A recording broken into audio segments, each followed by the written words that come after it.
tazkiyah of nafs is understood as something dealing with spiritual purification through certain azkar, certain ways of doing it.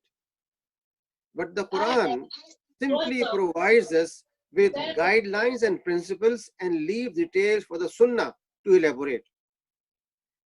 I will prefer to use the word self-development instead of purification of soul, because when the Quran says the person succeeded who did his tazkiyah, then it is tazkiyah or zakah in terms of development and growth and improvement.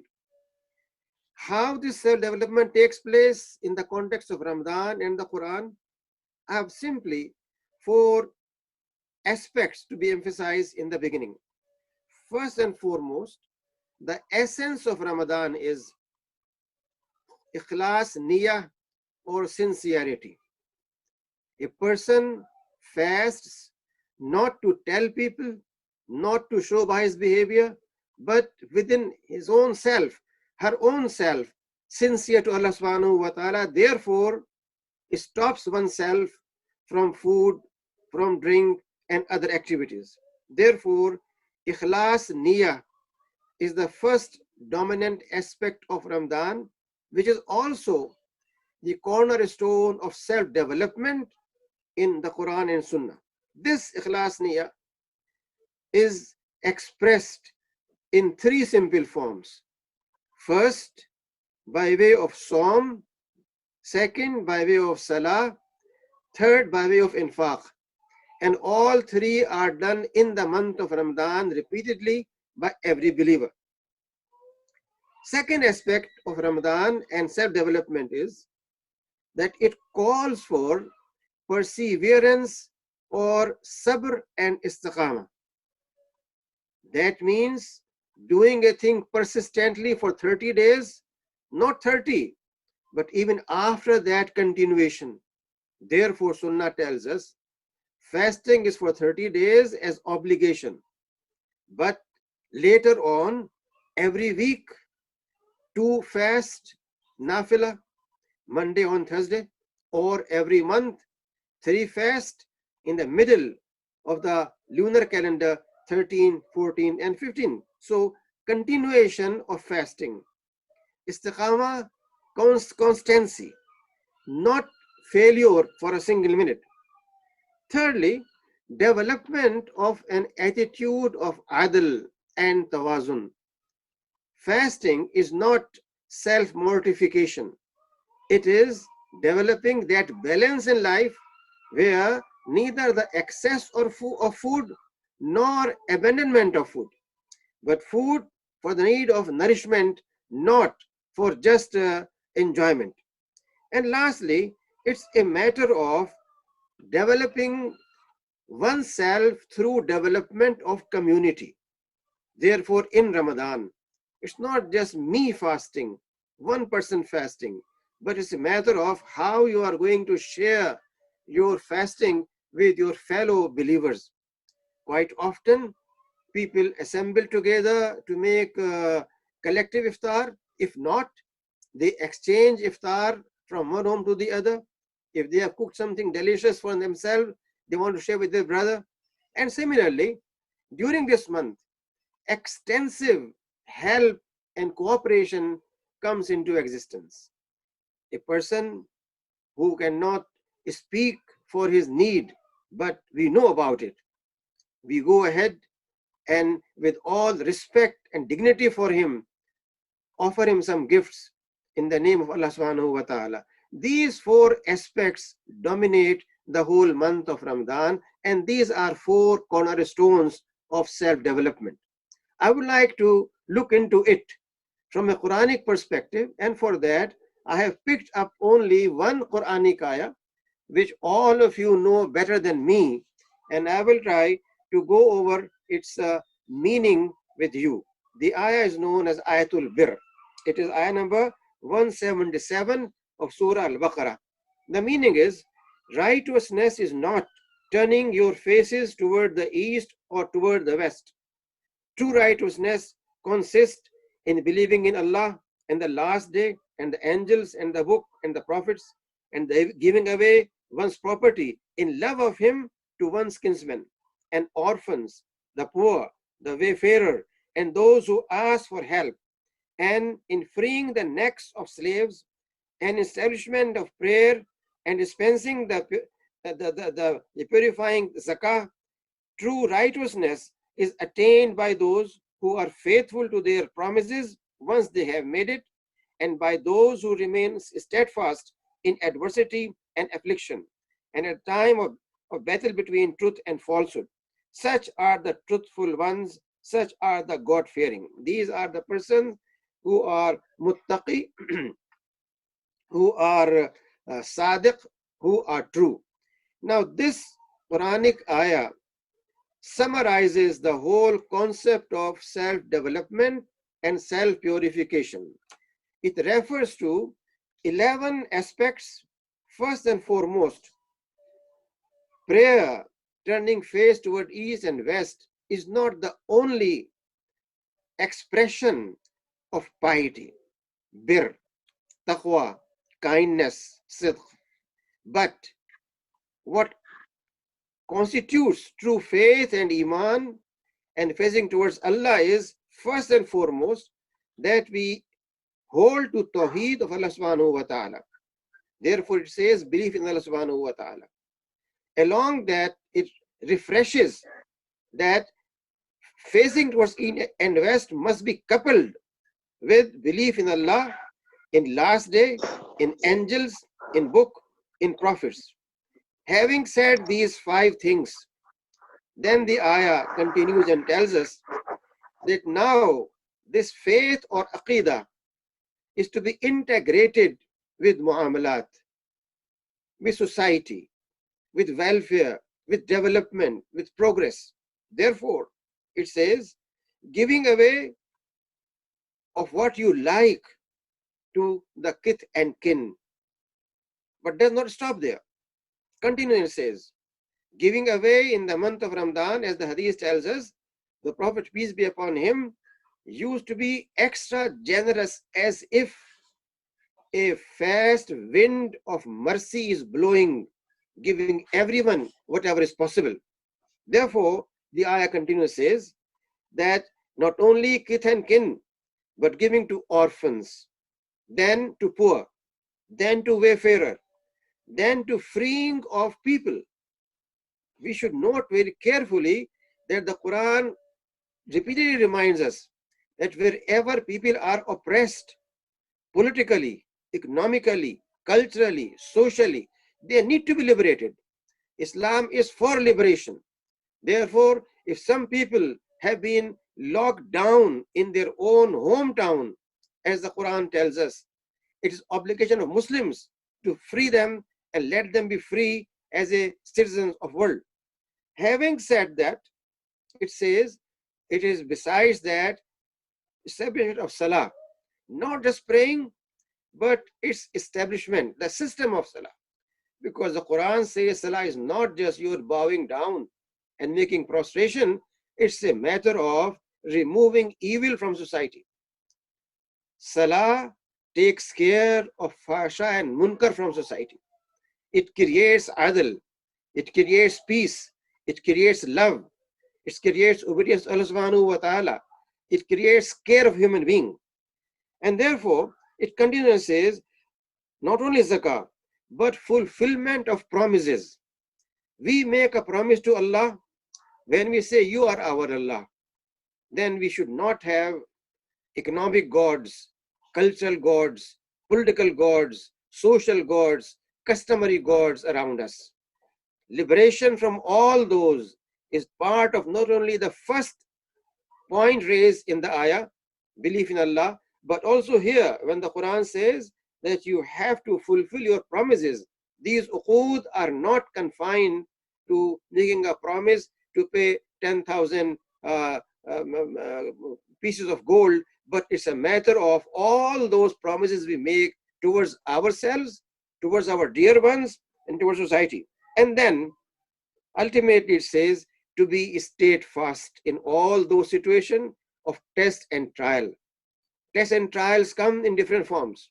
We are facing globally a test and trial. How people who thought with a touch of switch they can remove hundreds of things. They press a button and they can hit a target thousands of miles away.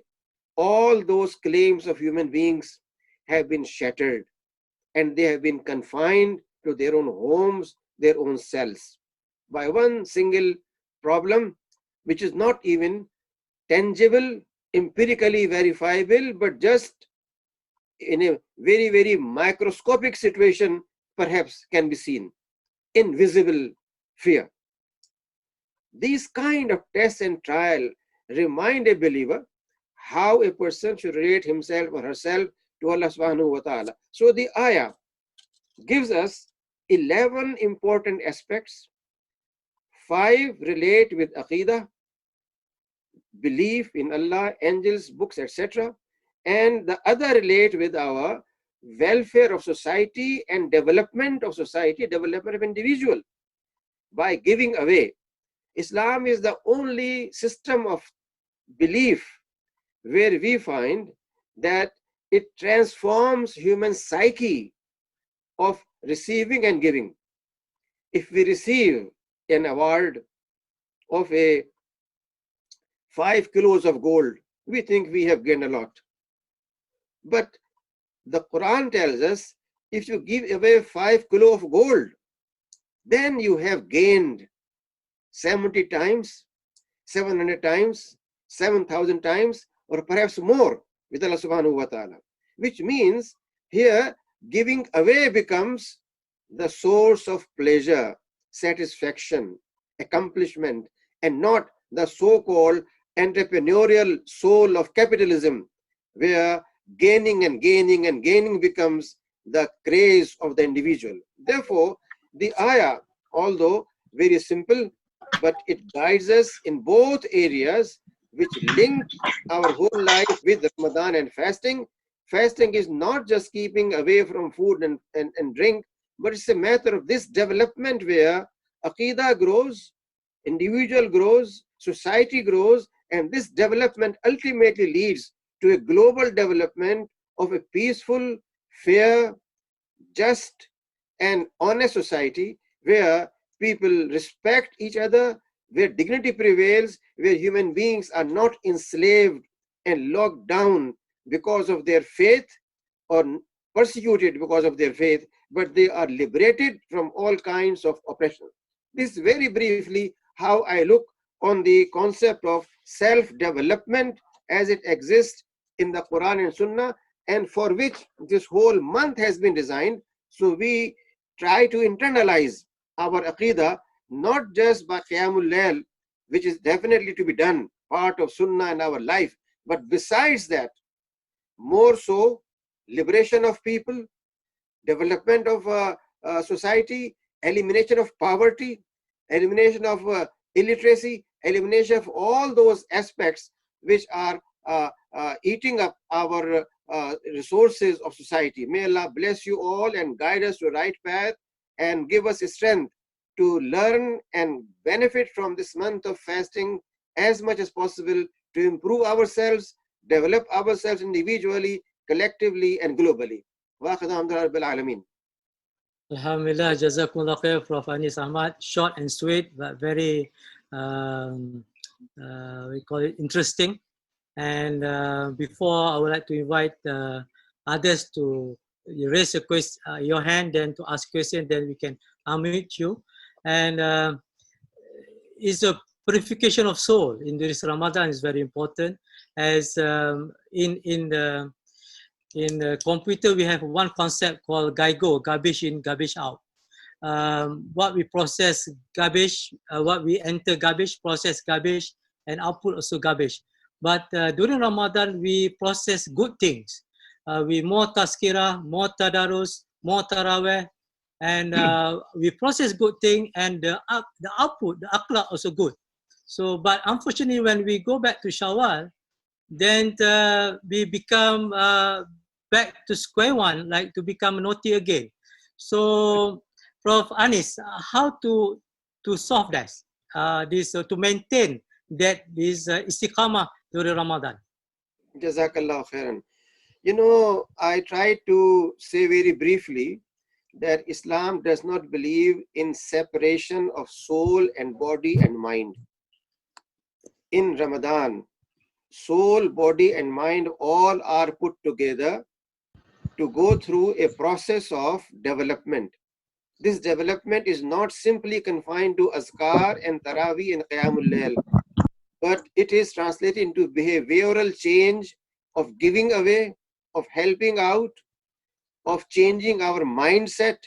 And therefore, in 30 days, if a person gets used to giving whatever excess he has or she has in terms of money, in terms of resources to people who are needy, who are poor, helping out, then this becomes a second nature. Then it should not. When we take soul and body separately, then we think in this month we are purifying our soul, and again back same entrepreneurial mind. Ramadan is meant for this transformation that come out of that capitalist mindset, which is always for greed. This is the month not for greed, but for sacrifice. Therefore, if we do it consciously and make a habitual change of behavior, only then Ramadan can help in further development. Otherwise, it becomes a ritual. We do rituals, a lot of rituals in our life, but they don't affect us.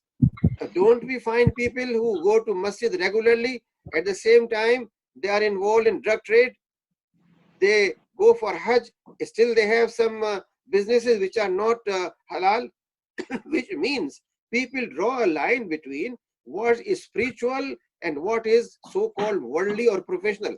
Ramadan or self-development means that we merge this together, your mind, your soul, your cognitive, emotive, your personality, nafs, all those aspects get together on one thing. I began by saying ikhlas niyah. I said by saying that it is a matter of balancing all these three together, synergization.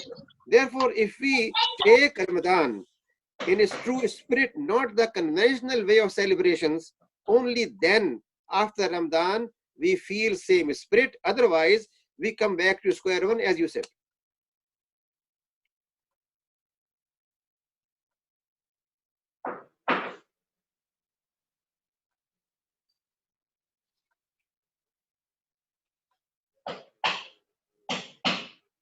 Can we hear a question, please?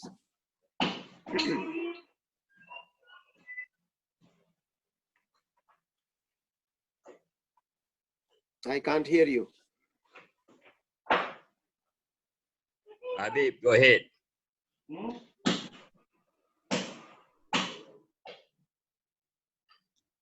Assalamualaikum Pak Habib. Assalamualaikum, Prof. Salam, ya, silakan ya. It's indeed a great pleasure to see again Professor Anis Ahmad.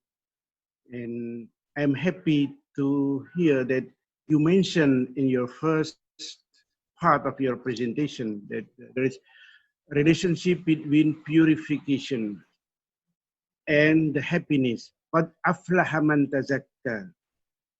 And the United Nations has developed the index of happiness and also the goal of the development now related to happiness and well-being and peace. And you mentioned also the self-purification with the human liberation or human freedom. As Amartya Sen mentioned that the development as a freedom. So what you mentioned is really very what do you call valuable in terms of the development, human development index and peace index and also the happiness index. Could you please elaborate further on the how is the relationship and how would we do it during Ramadan to achieve this index, development, human development index as well as the peace index and the happiness Jazakallah. index. Jazakallah khairan. We intellectuals are born and raised in an empirical epistemic paradigm, and therefore we are used to all those terms which we unconsciously use. We say happiness index, we say development index, and all those are then translated into very pure material terms. When we say development index, we are dealing with what is the GNP, how many thread looms are working, how many highways and bridges have been made. Everything is confined to our material measurement scale. But when we find Islamic paradigm, then it's a completely reverse approach. The Prophet, peace be upon him, comes to his home and he is told by Sayyidah Aisha anha that someone sent a piece of meat for us as a gift, and I have sent everything except a small part of that for us. The Prophet says, whatever you have distributed is saved, and what you have saved is not saved, which means that giving away was achievement, amassment, not amassment for myself. A different paradigm. Pleasure, happiness is measured not by acquiring but by giving. Therefore, infaq fi sabilillah, the Quran says, they ask you, what should we give? Qulil af, whatever is more than you need. In other places, we find that the Prophet, peace be upon him, insists that he should not sleep unless whatever he has received should be given away to people. This is the index for happiness. It is the meaning of mardatillah, seeking Allah's pleasure. Our whole paradigm is different, but unfortunately, we never come out of the paradigm in which we are imprisoned. So I have tried in my brief discourse to touch on a Quranic ayah, which in my view is a full manifesto of change, dealing with development particularly. Development means belief in Allah subhanahu wa ta'ala, ikhlas niyyah. At the same time, it's not just aqidah, because some people think if we purify aqidah, purification is done. No, purification does not mean simply aqidah. Purification means fulfillment of promises and contracts. If as a teacher I have made a contract with a university to spend 48 hours a week and I am spending 10 hours a week, do I fulfill the promise? Do I get the halal earning? Do I deliver what I'm supposed to deliver? It's not just one thing. In my home, if I have made a pledge to my wife that you are my wife and declare publicly in presence of people, I accept you as my wife. But do I accept her as a comrade, as partner, as sometimes leader, or I always think I am leader? Therefore, promises does not mean just saying words. So development or purification is not a matter of spirituality, confining myself in a zawiya, in a corner of masjid, and then think I'm doing spirituality. No, spirituality is in this ayah. This ayah tells us your spirituality is fulfillment of promise, giving away to orphan and needy, making your salah, doing istiqamah. All these are the parameters given in this Quranic ayah for self-purification and development. Therefore, I said in the beginning, I don't want to use spiritual purity, but I want to say self-development, which is more comprehensive. It includes my spirituality, includes my social behavior, my cultural behavior, intellectualism, everything. So the indexes are to be determined by the Quran and Sunnah, not by IMF and World Bank. We have to make our own parameters, that this is the index of pleasure. If I have given in Ramadan that much of wealth, that much of time, that much of knowledge, then my pleasure index should increase. If I have not done, it must get down and I must be worried. I must do my best to lift it up. Okay, thank you, Prof. Anis. Go to next questions. Anybody want to raise your hand? Please, or just unmute. And yeah, Pak Hairudin Nizar, unmute dulu. Pak Hairudin first. After that, Muhammad Sultan. Pak Hairudin, tafadhal. Thank you, Pak Fauzi Nurdin. My pleasure for Professor Anis Ahmad. Nice to see you, Prof. In Ramadan month, yeah. So how to develop as a Muslim to be better because of there are many temptations in our life. So especially in Indonesian context, West Sumatra, Padang, we got the coronavirus. So what is the impact of coronavirus to develop Muslim society? I mean that Muslim be better because of, in fact, it is a pressure in one aspects. So how to develop as Muslim be better in the influence of coronavirus? I think that's all, Pak. Thank you. I will pass to Muhammad Sultan, Indonesia. Can you unmute first? Muhammad Sultan, unmute first. Okay. Yeah, go ahead. Assalamualaikum. The simple question maybe. What your opinion about invitation of Pope Franciscus for all of the other religion to fast? As you know, Pope Franciscus invitation to all of other religion to fast in the same time. It means 14 May and to pray together. What your opinion about it? Thank you, Prof. My brother Muhammad. Prof. Anis, can you answer 2 questions? Yes, inshallah. For the first question, the virus has brought a number of challenges, also opportunities. Challenges are to come up with the appropriate scientific invention, discovery, how to fight it, not just a pill or a shot, but how to develop a society where such eruptions are prohibited and where even the development of scientific devices is done with proper care and proper security. So how we avoid this kind of eruption in future. At the same time, it brings an opportunity that while we are in home, how we make best use of this time. Just by relaxing, sleeping, watching some comic programs, or trying to relate ourselves with our Rabb by joint or collective study with our family members. At the same time, using this time for communicating wisdom and knowledge to others through electronic means, through coming up with new writings, research papers, and inventions at an intellectual level. So the time is to be properly managed and planned.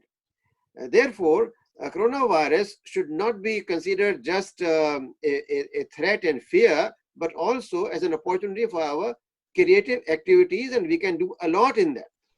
Now, with reference to the other question, I am sure that the purpose of fasting in Islam is not just one day when people declare they are fasting, but it is a training program for a believer for 30 days, how he or she should unhook himself or herself from those habits which harm us and develop those habits which are useful for us. Therefore, it's a training program. It's not a matter of just a United Nations Day of fasting.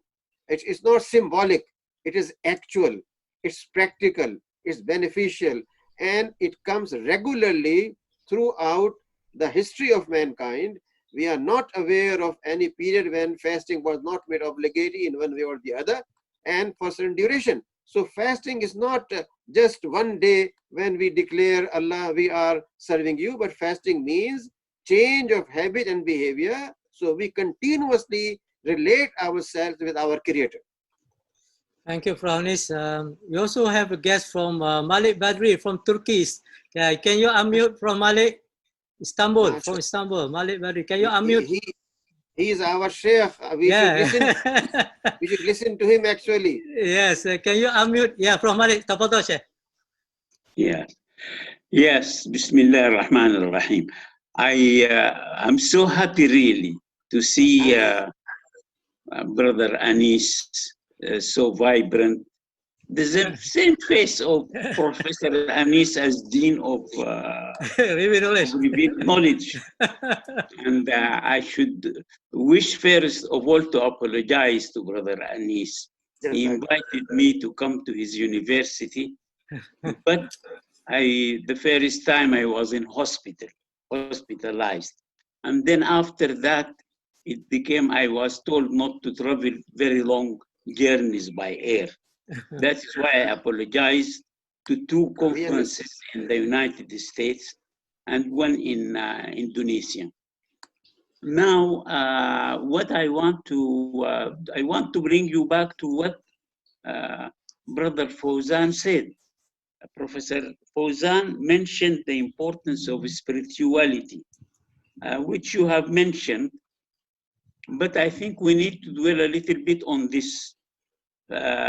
Al-Ghazali speaks about fasting as 3 levels, as is already maybe said. First of all, there is the fasting of the commoners, Siyam al-Amma. And that is everybody does nothing but to stop eating and drinking, but living the same type of life which he used to live. And then there is Siyam al-Khassa, the specialized people. And these are the ones who not only stop eating and drinking, but they stop the bad habits which they generally do, the sins like gossiping, like becoming aggressive to people, doing this, doing that. So they are watching their behavior, not only what they eat and to stop eating and drinking. But the third highest level is Siyam Khassat al-Khassa, the specialized among the special people. And these are people who do not only watch their tongue from gossiping, but also they are watching their thoughts, their inner thinking, their feelings. So whenever a bad thought comes to him about somebody, he at once begins to make istighfar and change his approach. Now, if we can put this in terms of grades, then we can give the person who is at this Siyam Khassat al-Khassa, we may give him 90% or more than 90%. Al-Khassa, maybe he will get about from 75 to 80%. Al-Amma, they will get about 60 or 50%. But there are, to me, there is a fourth group which Al-Ghazali did not mention. Maybe they were not so common in his time, but they are quite common now. And that is the Siyam of the sinners. The sinners. And this Siyam of the sinners to me is that a person is not only continuing his life of gossiping and being aggressive to people or doing so, but he is actually planning serious and damaging and evil things during Ramadan.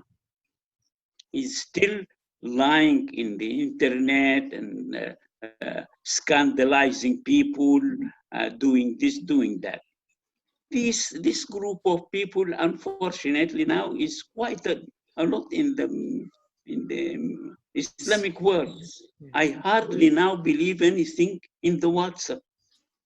very big things are being said, and I discover they are all lies.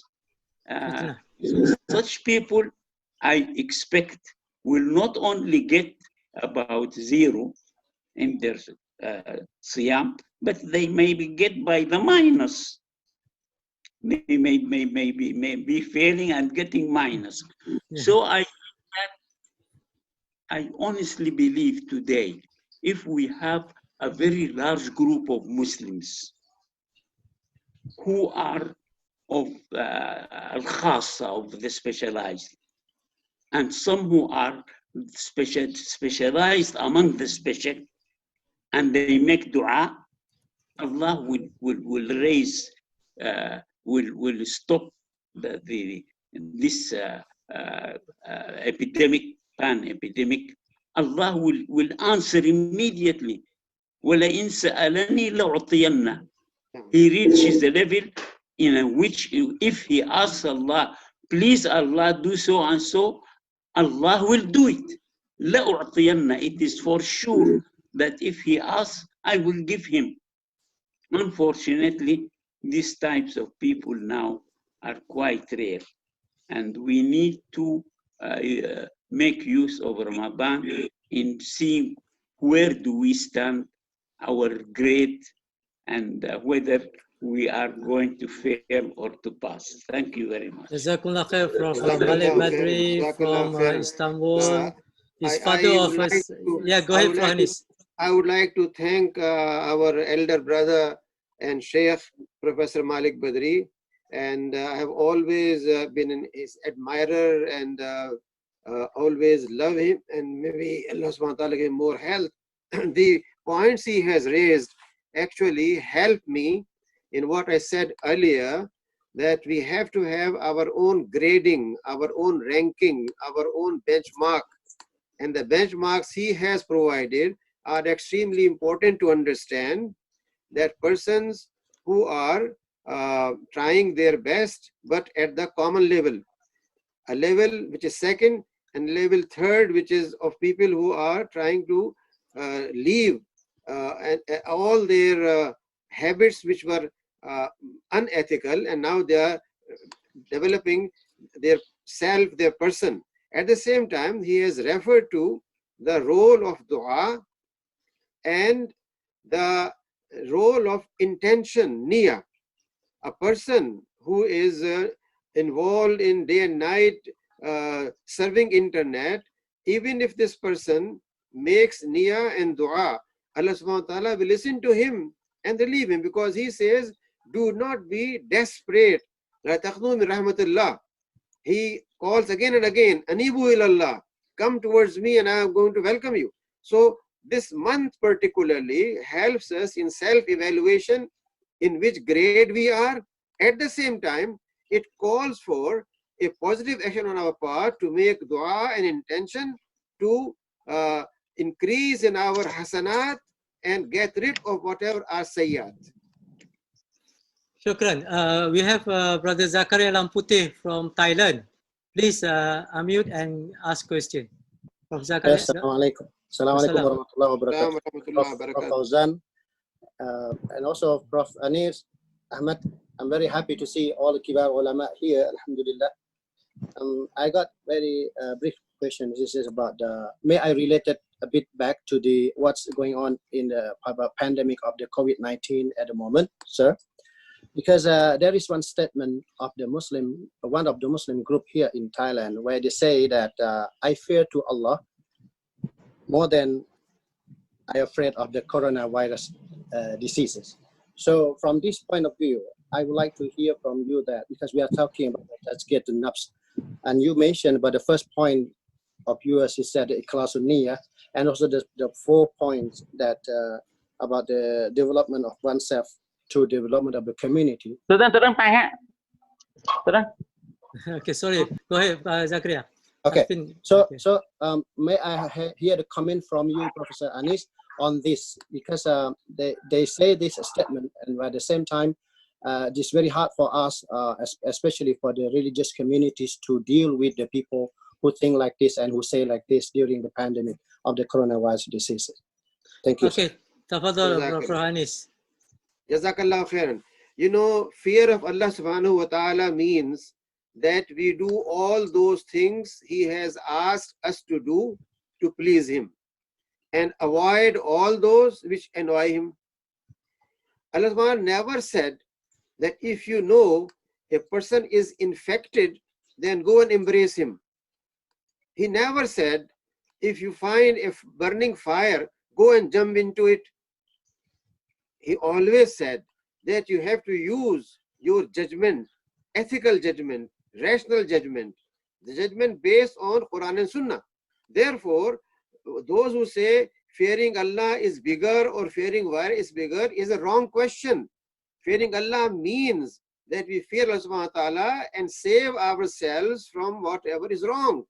And therefore, avoiding situations where a virus may infect you is not fearing virus, but obeying Allah subhanahu wa ta'ala because He wants me to save myself from all wrongs. He wants me to be strong. He wants me to be healthy. Therefore, fearing Allah and avoiding all those situations where virus may infect a person is not a conflict, but it's one and the same thing. Thank you, Prof. Anis. Next question. Just raise your hand like this, then I will unmute your mic, then you can ask question. Okay, currently we have 209 participants from Guyana, Istanbul, from and Russia also. Brother Ibrahim, our ex-IUM students, alumni is from Russia. You want to ask any question from Brother Ibrahim from Dagestan? Okay, otherwise I open to others. Yes, Brother Roharjo from UIN Walisen. Okay, Wali Songo, sorry. Maaf, sila Pak. Thank you very much. Assalamualaikum warahmatullahi wabarakatuh. Waalaikumsalam warahmatullahi wabarakatuh. Dear Prof. Anis Ahmad, I'm very happy to join this moment. And then, as you said, fasting has several levels. Fasting and sleeping, for the lay people, getting one reward, and then also higher and higher level to be better. Then, what I'm questioning is related to Al-Baqarah, verse 185, starting. أعوذ بالله من الشيطان الرجيم شهر رمضان الذي أنزل فيه القرآن هدى للناس, and then blah blah blah blah until وَلِتُكَبِّرُوا اللَّهَ عَلَى مَا هَدَاكُمْ. What do you mean by وَلِتُكَبِّرُوا اللَّهَ عَلَى مَا هَدَاكُمْ? In my opinion, this is how to enlighten the greatness of Allah in the Ramadan month. But now we are in COVID-19 condition. So related to this condition, how to lighten the greatness of Allah, like tadarus, reading Al-Quran in the mosque, and then for some it's prohibited, and then tarawih, for some it's also prohibited. What do you think? What do you mean about this one? Thank you very much. Thank you, Raharjo. Yes, Franis. The answer is very, very simple. When the Quran says that you should establish supremacy of Allah subhanahu wa ta'ala by way of hidayah He has given you, it simply means that whether you are in mosque or in your home, you have to remember Him, praise Him, and make His name high. If it is prohibited by health authorities to assemble in mosque, then within the home, a family can have tarawih in the same manner, reciting the Quran together. Not only that, but recitation along with its understanding, translation, its elaboration, and all that can be done within the family. So it does not frustrate, it encourages people to go in more depth of understanding, I believe that's why I'm saying that it has opportunities.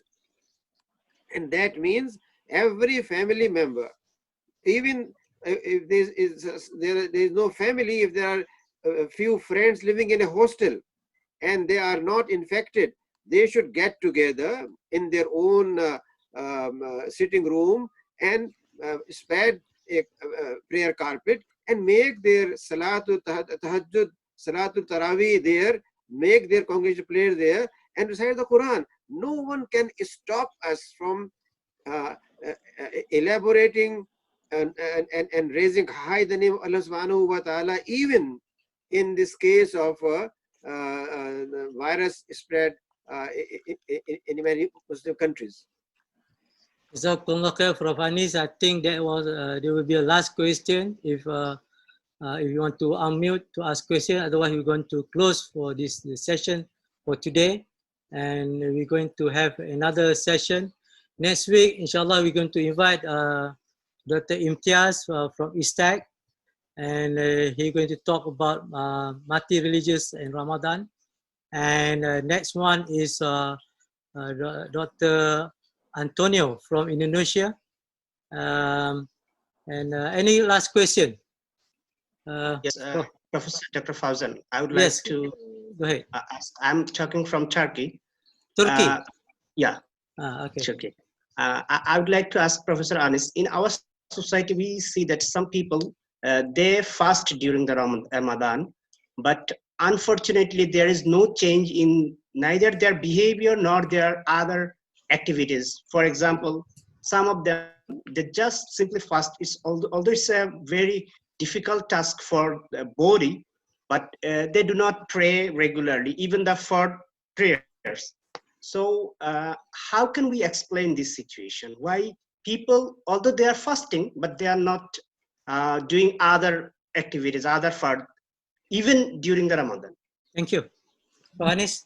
I think the responsibility lies on scholars, on their friends, on their family, to make sure that they understand the meaning of fasting. It is not just abstention from food and water, but it is total submission to Allah subhanahu wa ta'ala in our devotions, in our remembering Him, and the best remembering is Salah. The Quran tells us. Therefore, we need to educate them again and again, remind them, and ask them to read directly the Quran and Ahadith, where it is mentioned very clearly that if you are fasting and you are not praying and you are not observing requirements of Siyam, then it's just like keeping yourself hungry.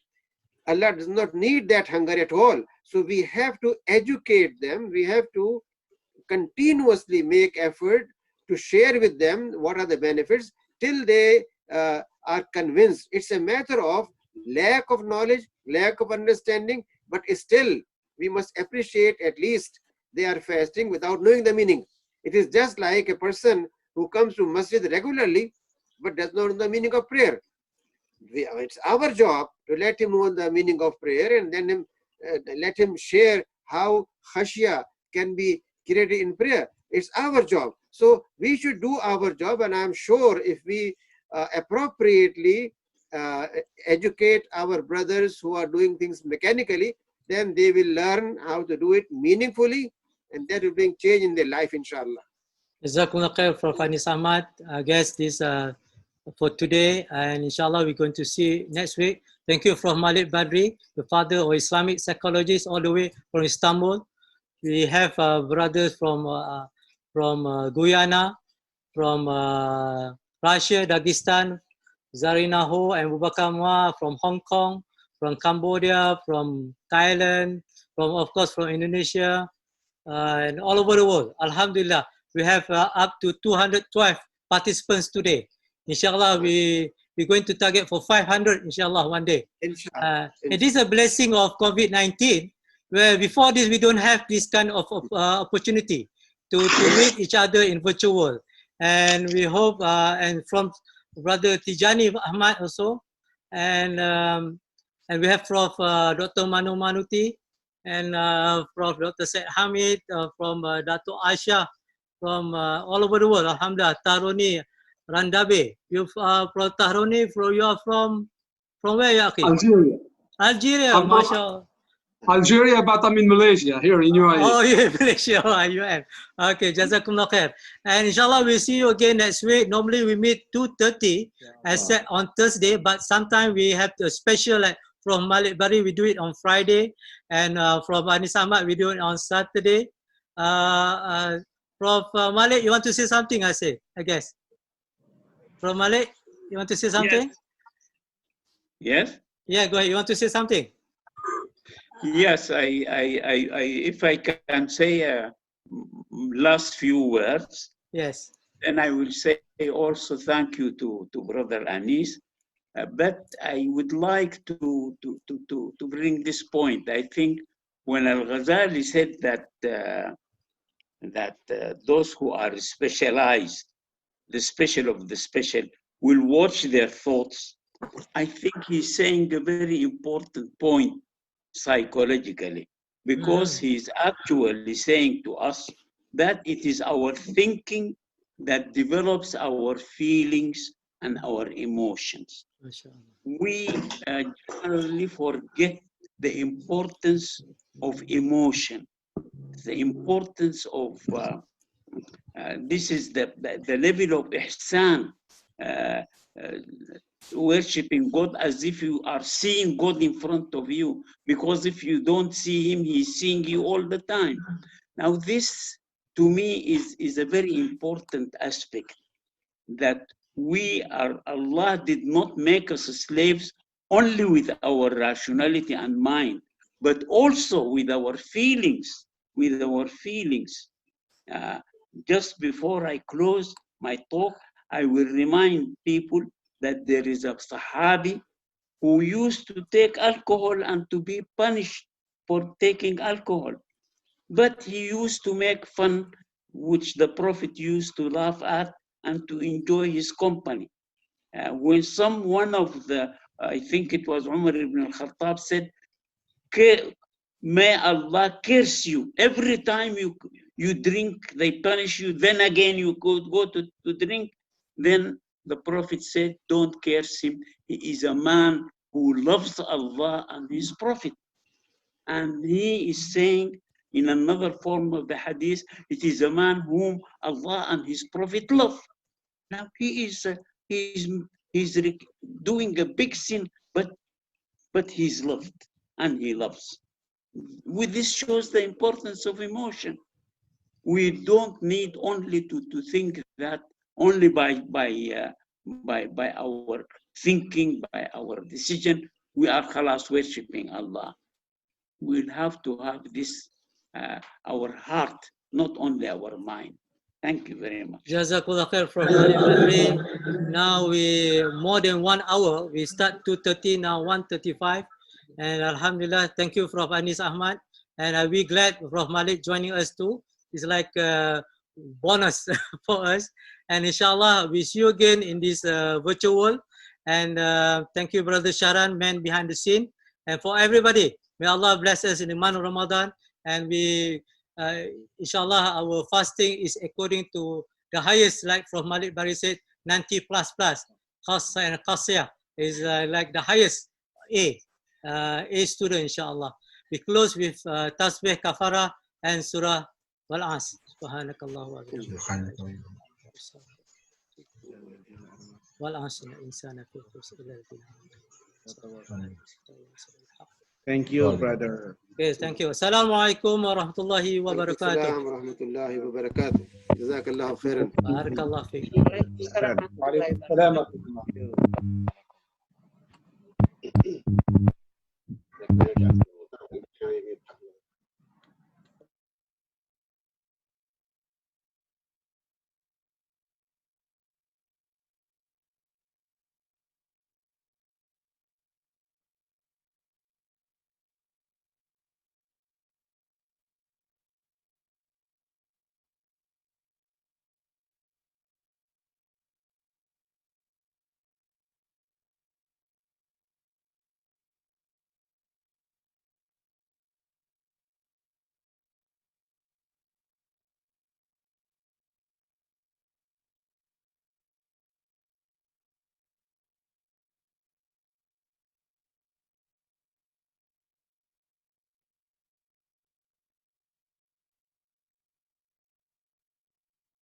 you.